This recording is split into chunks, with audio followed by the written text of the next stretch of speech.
Fabulous. That's great. Okay, so thanks everybody for joining me today. If you don't know me, if we haven't met in person, I look forward to meeting you sometime. My name is Wendy Driscoll, and I am the project lead for Social Studies grades 7, 8, 9, specifically this year for the Citizenship Education course. So I am a teacher from the Halifax region. I teach at Bicentennial School in Dartmouth, and they were kind enough to loan me out for a couple of years to the department so that I could work exclusively on social studies curriculum and new curriculum and supporting teachers. So I'm really grateful for that opportunity, and I'm really excited about the course, and I'm really excited that I'm going to be able to teach it myself as well, so when I return to my classroom.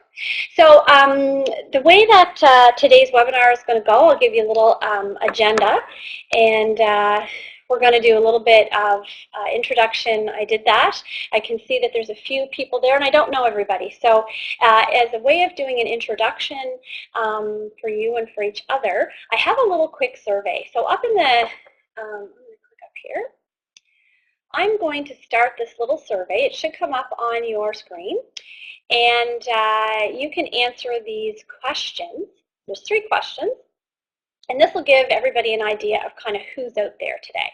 So if you could take a second and answer the questions on the survey, that'll give me an indication of who I have with me today. And Daryl, welcome. Some of us have microphones and some don't, so if you don't have a microphone, you're welcome to add comments or questions in the little discussion box. And I hope you can hear me. If you can hear me, give me a thumbs up.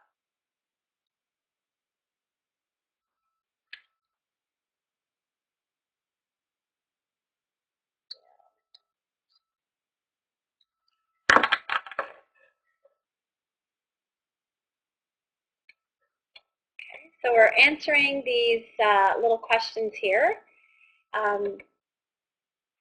Just trying to find out who I have in the audience today.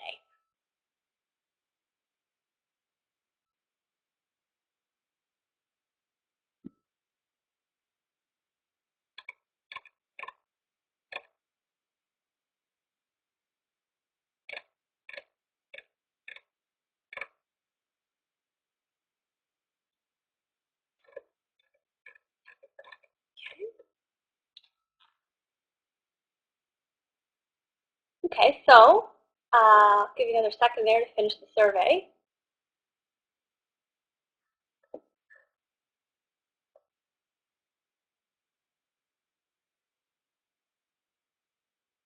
Okay, so who we have today, for the most part, we've got teachers. It's almost a 50-50 split between English and French immersion. So welcome, bienvenue, and I'm really glad to have some French immersion teachers here today because I'm pretty excited about the equity that we've established with the French immersion resources and the English in this particular course. So I'm really excited to tell you about that. So we have 5 English and 4 French immersion of the 9 people who participated. We have most of you have a full year sort of traditional junior high model. We do have at least one person who has a semestered high school style course for grade 9, so you're doing it in one semester or the other or both. Or you might be doing it all year but only every other day. And what do you know? All you know is that it's coming. Most people, all you know it's coming, and some of you have heard a little tiny bit. So that's what I'm here for. That's why we designed webinars, just so that you know the webinars will be recorded and they'll be available for people to look at anytime. So if you have colleagues who are not able to be here today, or if a friend of yours finds out that they get the course in August and they're starting to teach it in September, these are all going to be archived and be available for everybody to look at. So I think that's a really great way to do it, and that way you can log on anytime and even go back and go over some of the messages that we had today. So thank you very much for doing this survey.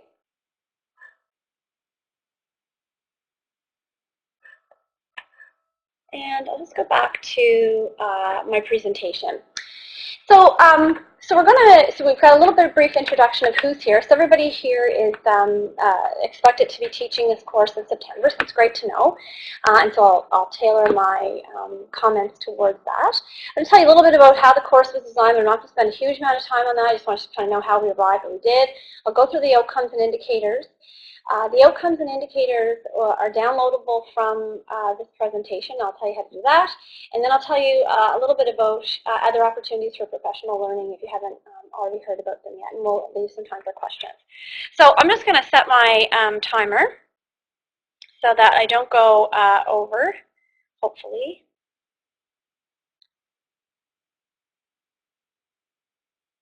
There we go. Okay, I'll try and keep attention to that. So let me just tell you a little bit about the course and how we got here and why we're doing this now.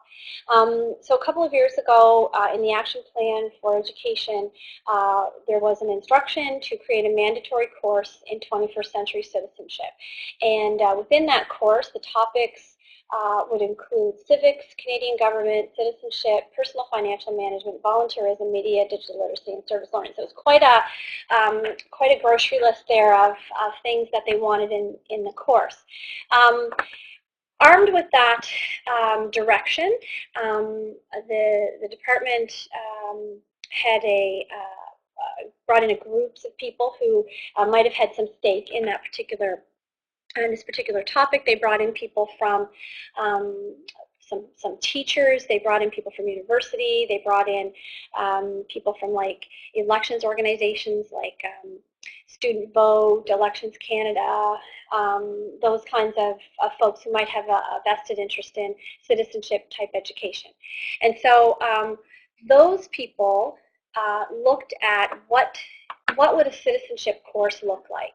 And so to inform their thinking, and then what we used, the team used as an inspiration was this. It was a definition from UNESCO, and that is that citizenship education is that whole process of educating people from a very young age to become a clear-thinking, enlightened citizen, a participant in society who makes decisions, who is involved. And so we looked at that definition as along with the direction from the action plan to inform how we wrote the course. So the lead team, we had a number of teachers who came over the 2016-2017 school year to work on the course. You can see the schools that they're from there. And together we worked on coming up with some outcomes and indicators that we were willing to try. We also worked with staff from Mi'kmaq Services, African-Canadian Services, French, Student Services, different groups that would have a lens that helps us to develop a course that's accessible to all of our students in Nova Scotia. And then this year we had a pilot, so some of you may know some of the pilot teachers who are out there. You may recognize some schools. So we had pilots going on in almost 20 schools in the province, including a couple of schools in the French Port in CSFA, one of our international schools, one of our Mi'kmaq schools, as well as about 14 public schools. So those teachers spent this past year trying the outcomes and giving us input on what might have needed to change and so on. So that's sort of how we arrived where we are now. And part of what we were really trying to encourage through this course and encourage with our pilot teachers and with the students who were helping us to pilot the course is this difference between citizenship and civics. And so I just wanted to kind of put this out there before I get into the outcomes, so let's just see kind of the vantage point that we were coming from when we wrote those outcomes. So keeping in mind that definition from UNESCO, we really said this is not just a course about government, it's not just a course about voting or politics. In fact, our research showed that by the age of about 13 or 14, students are already established or establishing a political culture. And they may not define it as that, they may not really identify that that's what they're doing, but they definitely have an understanding or a belief in what's fair.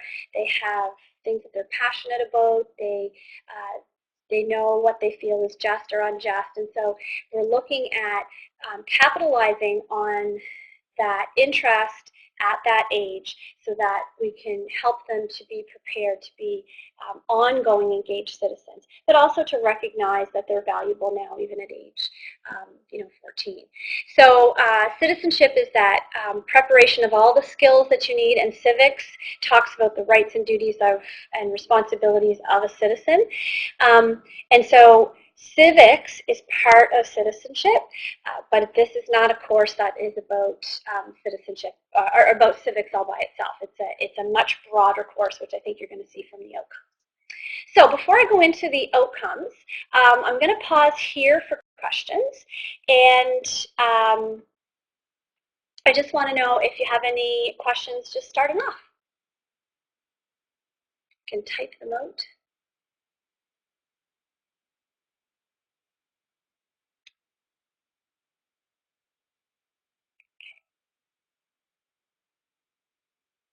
All right. So if you do have any questions, you can pop them right up there, and I'll come back to them as I see them. So the first thing I'm going to do is show you the outcomes and indicators.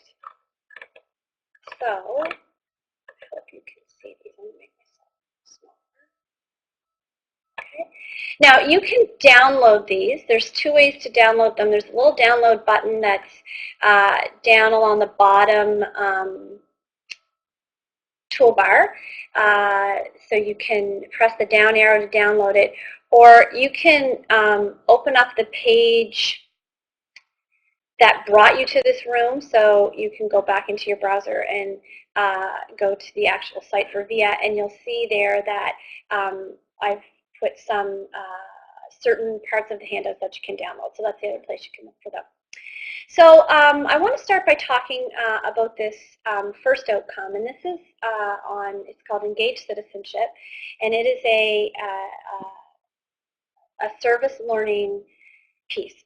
And some of the features of this course is that it's very much an inquiry-based course. There is a component for service learning. It's not a traditional course that that we've typically done in social studies, and it really starts with looking at this particular outcome. So we want our goal, and this is the capstone, our goal is to help students understand how they can be engaged citizens even from an early age, but then continuing that desire to be so as they get older. So in your class, your students would construct a service learning project, and they would come up with something together, a need,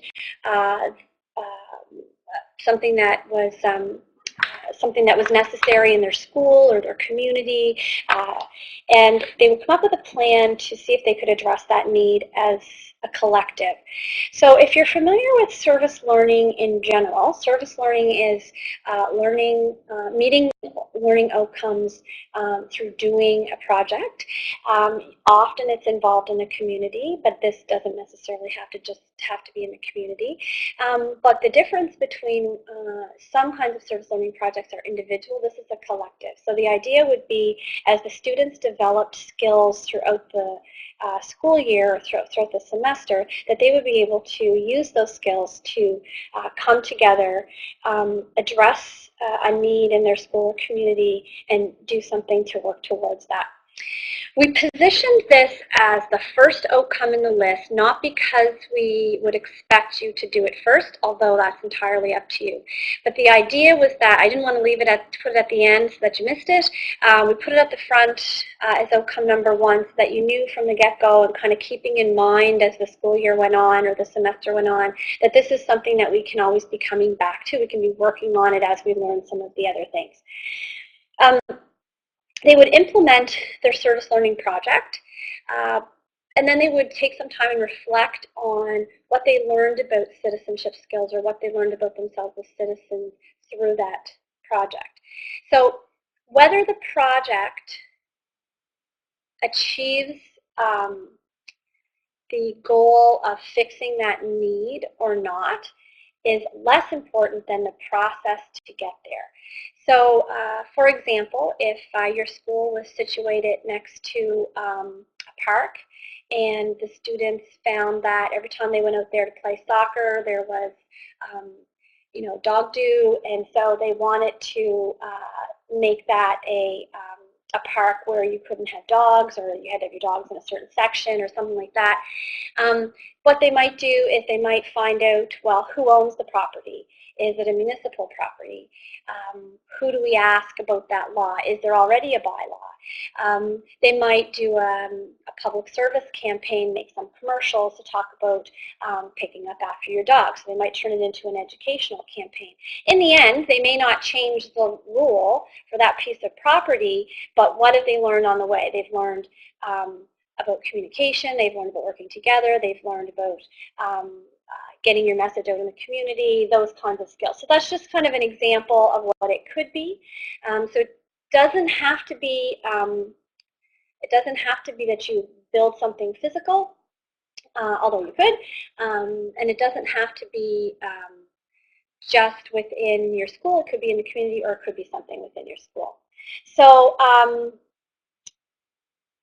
Adam is saying, Adam has a lot of experience. We were emailing the other day, and Adam has quite a bit of experience with service learning, and he's indicating here he works with a group at his middle school, Teens for Change. That's right, kindness in action. So that's the idea. So the service learning is about change and not charity. So it's not about having a big bake sale and raising money for a school in Tanzania, as much as it is about using your skills to answer a need that means something to you. So the key is that it has to be something that's important to the kids. So kind of keep that in mind, and I'm going to go through the rest of the outcomes, and I'm hoping that you'll kind of see how they would relate to this service learning project, that you could be coming back to this throughout the semester. And on the 7th of June, I have a webinar just about service learning. So if you have all kinds of other burning questions, and I'm bringing in one of the pilot teachers who had a tremendous success with service learning this year, and she's going to talk about her experience. So let me kind of go through the other outcomes. They're in little clusters or units. I've been calling them clusters. And the first cluster is who am I as a citizen? So they're looking at attributes of citizenships and what kind of communities you belong to. So recognizing that you are a citizen of many different kinds of communities, and it's not just necessarily where your passport is from. So looking at how do I contribute as a 14-year-old, how do I view the concept of citizenship, and then how might that role change over time. We would also look around that time about changes to citizenship rights of traditionally disempowered people, particularly Mi'kmaq. And so we're looking at how have the rights for different citizens in Canada changed over time, Aboriginal rights or rights for women, immigrants, new Canadians. So how has that changed, and what have been some of the key reasons for those change? And looking at things like reconciliation and everybody's role in that as a piece of being a citizen. So most of the pilot teachers, I would say all of the pilot teachers this year, started with those two. Who am I as a citizen? And certainly when I go to teach this course, I will probably start with those two, because that seems to set a really good stage. The rest of the outcomes you can do in any order that you want. And there are only 11, so you can spend a lot of time on a couple of them together, or you can cross a few of them over and do them in an integrated way, but that's entirely up to you. You know it works in your school. I mean, if there was an election, I might skip right to the governance unit. If there was something going on in the world, I might skip right to the global citizenship unit. So that you know who's in front of you, and it really speaks to that ability to make those judgments as professionals. So there's two outcomes on who am I as a citizen. There's two outcomes on financial citizenship. The first one's on this page, and then I'll switch pages.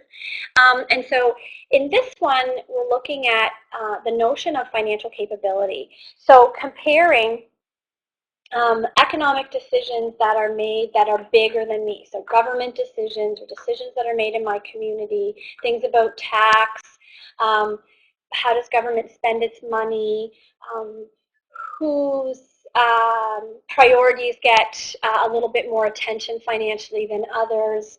Are economic decisions fair? Are they equal?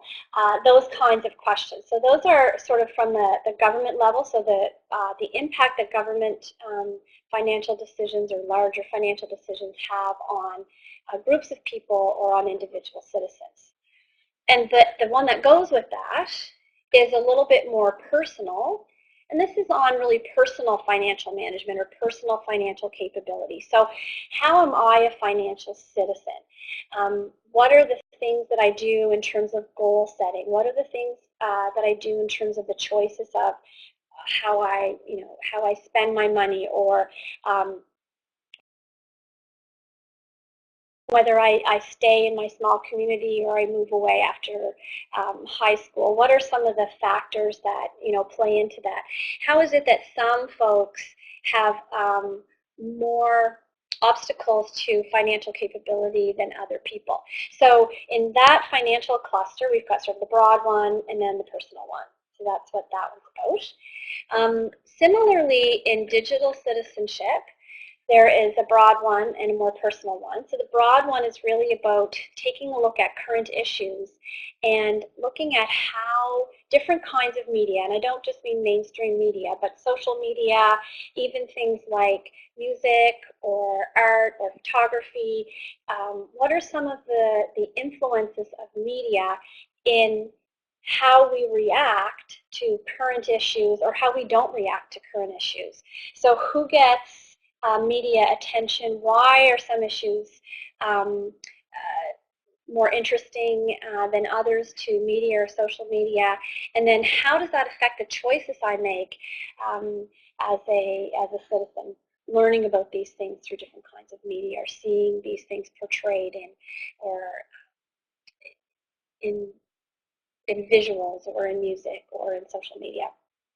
And then looking at the next one, looking at myself as a digital citizen. So what are my rights and responsibilities specifically as a person who's connected, and how does my digital footprint influence the way that others see me or see my family or my region or whatever, and looking a little bit at the role of anonymity as producers and consumers of digital media. So again, it's sort of the broad and the more narrow. I think that this one certainly has a lot of cross-curricular applications with language arts and healthy living.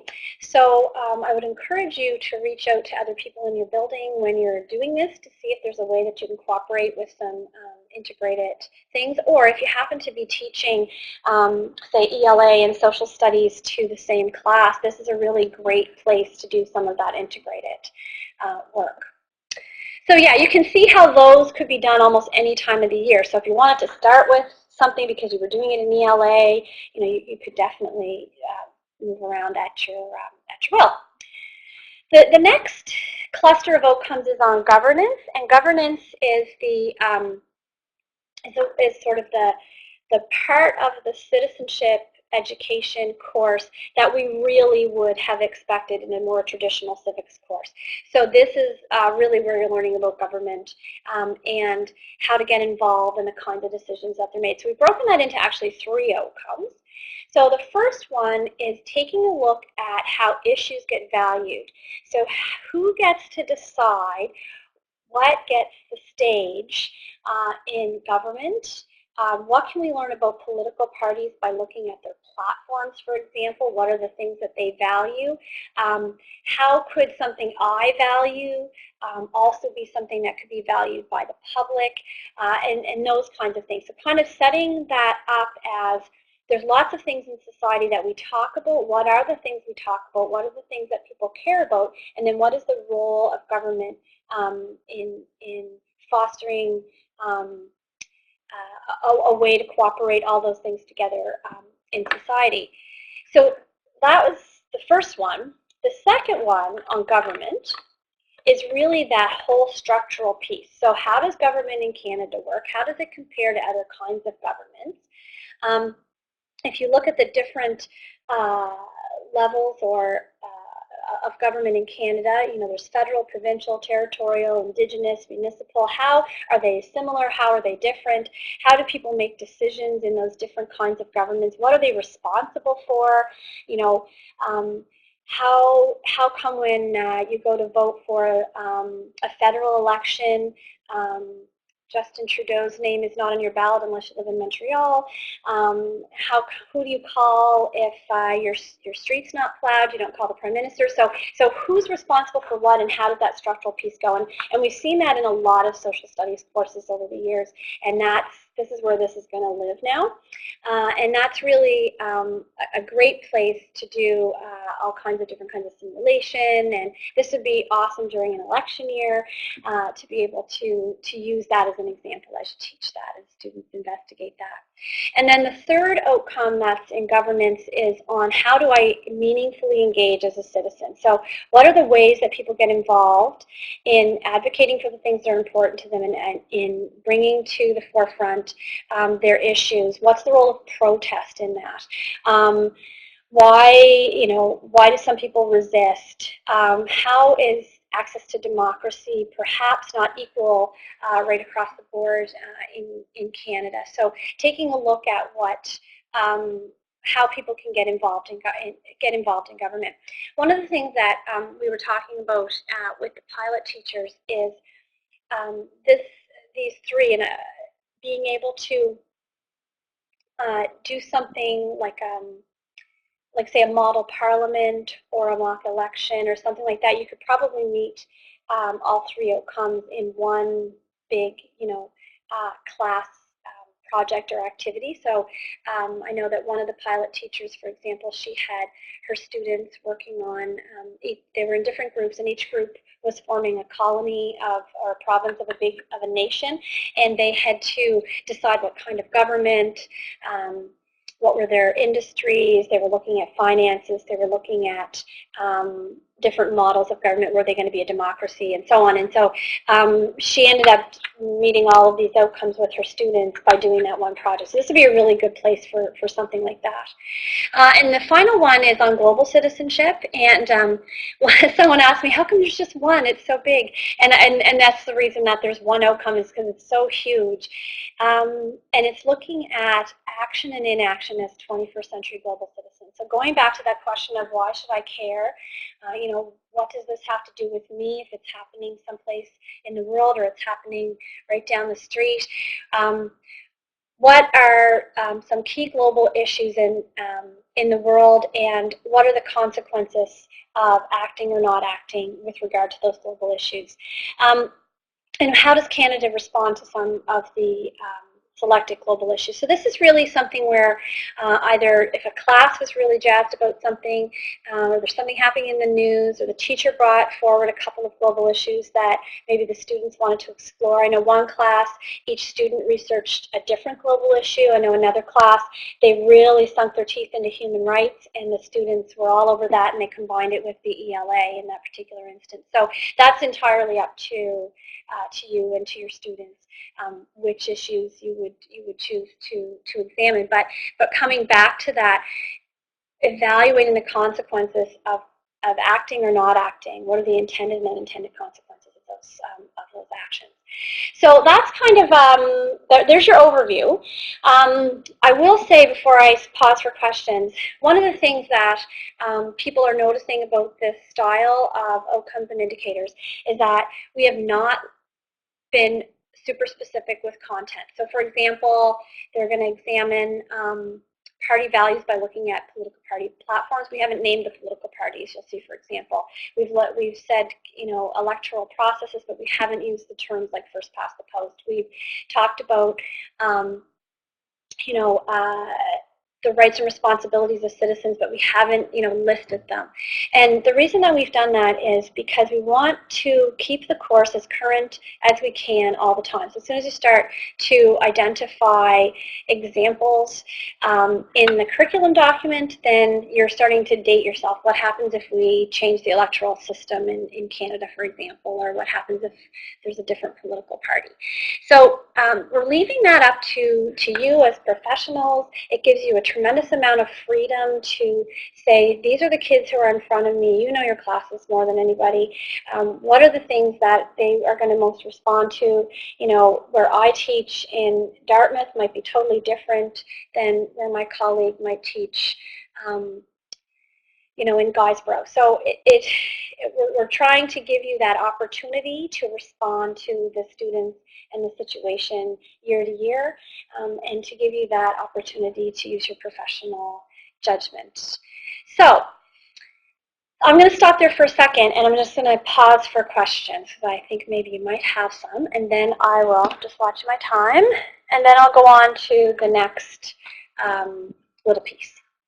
So questions about the outcomes and indicators. If you want to download it, you can just press that little arrow. I will send them. I'll email these all to you after the webinar too.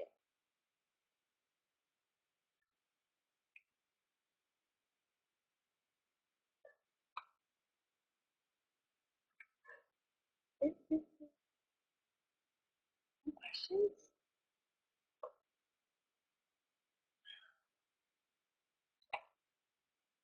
Okay, well, if a question comes up, don't be afraid to ask. Oh, there's one. It's a great starting point. You know what? I hope it is still. I'm really excited to teach this myself. This is replacing Atlantic Canada in the global community, right across the board next year in English and French, and also in the French board as well. So I think it's time to look at ways that we can engage students in the things that are happening right now, to be able to be responsive, to not be married to a really strict set of indicators or data material. So this can change and live and evolve as the world does. So I'm pretty jazzed about it, actually. Let me go back to picture me. Let me go back to the schedule. Talked about service learning. And I'm going to tell you a little bit about the resources. Now, I have a whole other webinar on the 5th, which is Tuesday, all about the resources, and I'm going to do a whole show and tell of resources and kind of walk you through them. So this is just brief, just to let you know that there's all kinds of things. So what you see here is I've got a book here, and I've brought a paper copy of it here, so you'll recognize it when it arrives at your school. We have an ebook, and it is called Engaged Citizenship, or Engagement Civique, and the ebook is very, very rich. It is available on we have a virtual classroom for you that we've set up, and you and your students, we've ordered a license that will allow every teacher and every student to get into this book. And in the online, the ebook, there's articles, there are videos, there's pictures, there's political cartoons, there's first-person accounts of different things that have happened. There's questions for inquiry, there's suggestions for assessment. It's really, really rich. Along with that is the paper book. The paper book doesn't have all the same things that the ebook does, but it's a really good place to start discussion, because you can take a look at some of the pictures that are in the book, or some of the critical thinking questions that are in the book, and then take that to a deeper investigation with the ebook. Or if you're in a situation where maybe you don't need the technology that day and you're going to stick with the physical book, you can. So this goes with the ebook, and it's in both languages.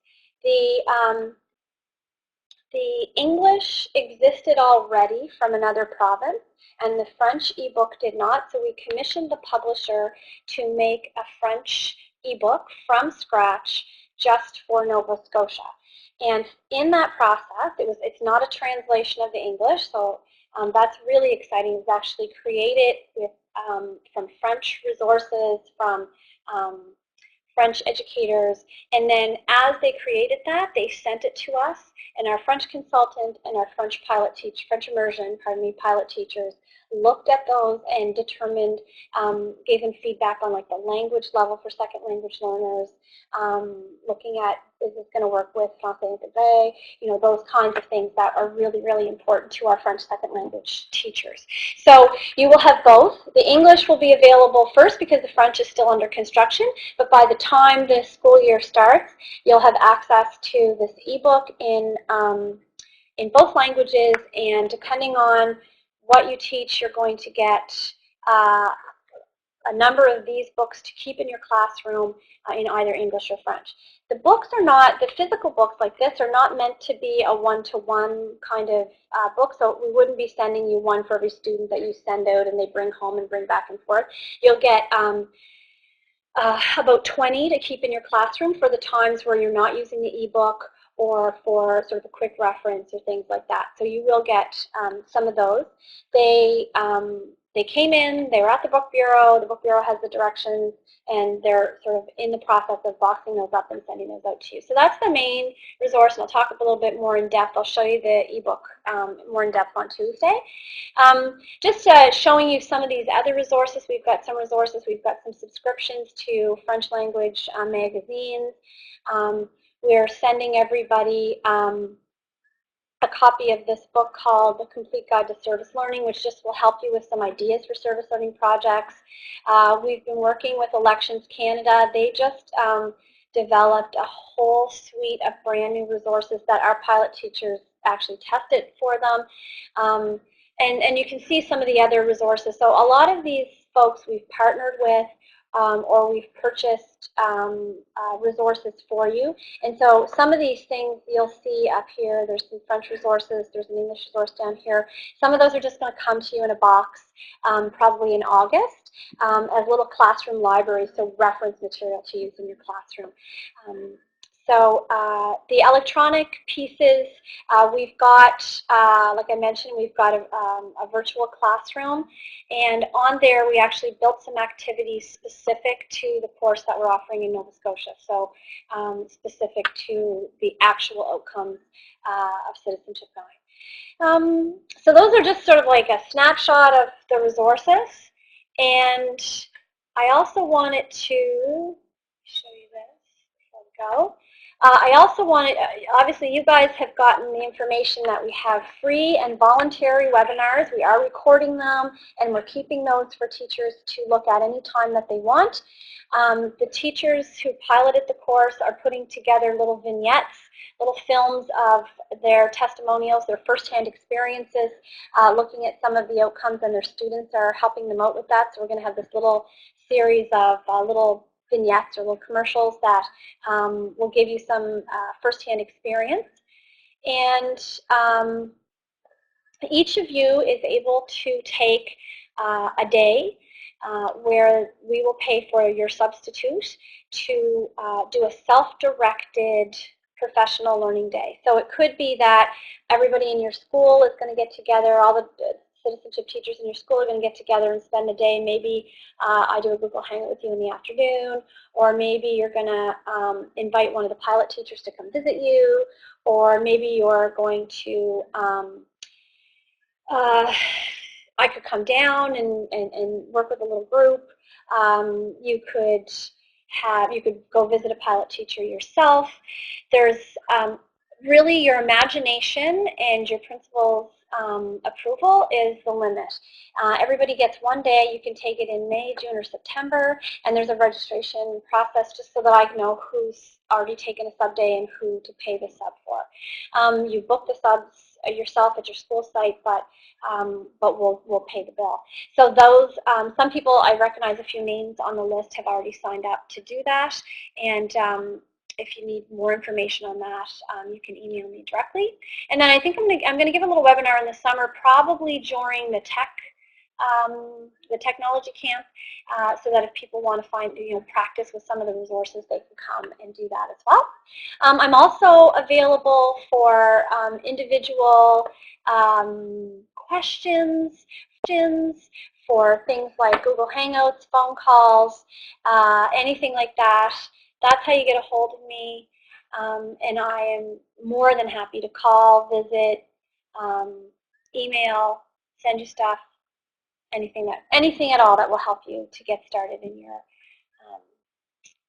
in your course. So I'm going to stop now and see if you have any questions.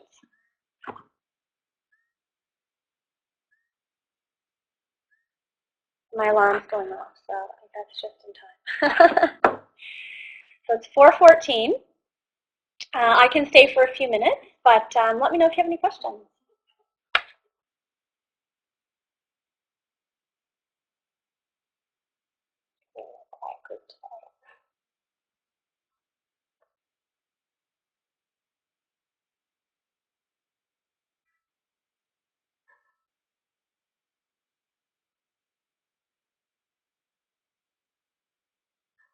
Thanks, Adam. I'm putting up here a couple of forms that you can download this page here, but I'll send you this information in an email. The form for self-directed PD days is there. If you want to receive regular emails from me, that's it's definitely something that a lot of people have taken advantage of. So you can sign up if you haven't already to get regular emails from me, and I'd be happy to chat with you, or you can pass that information on to any colleagues that you have in your school. And I just want to say that I'm really excited about the course. I'm really excited to have leadership on kind of something that's new. It's nice to be doing something new, and it's nice to have had a really awesome teacher team to work with me to make sure that that we saw that it worked. So if you have any questions that you wake up in the middle of the night and you believe didn't ask Wendy that question, just send me an email. Like I said, I am going to give a specific webinar on Tuesday on the 5th on the resources and do kind of a little guided tour, and then on the 7th on service learning, and on the 12th on assessment. So I hope that you'll be able to join me for those as well. So I'll wait and see if anyone has any questions, but otherwise, thanks very much for being here today and being part of the webinar. I hope you found it useful. You're welcome.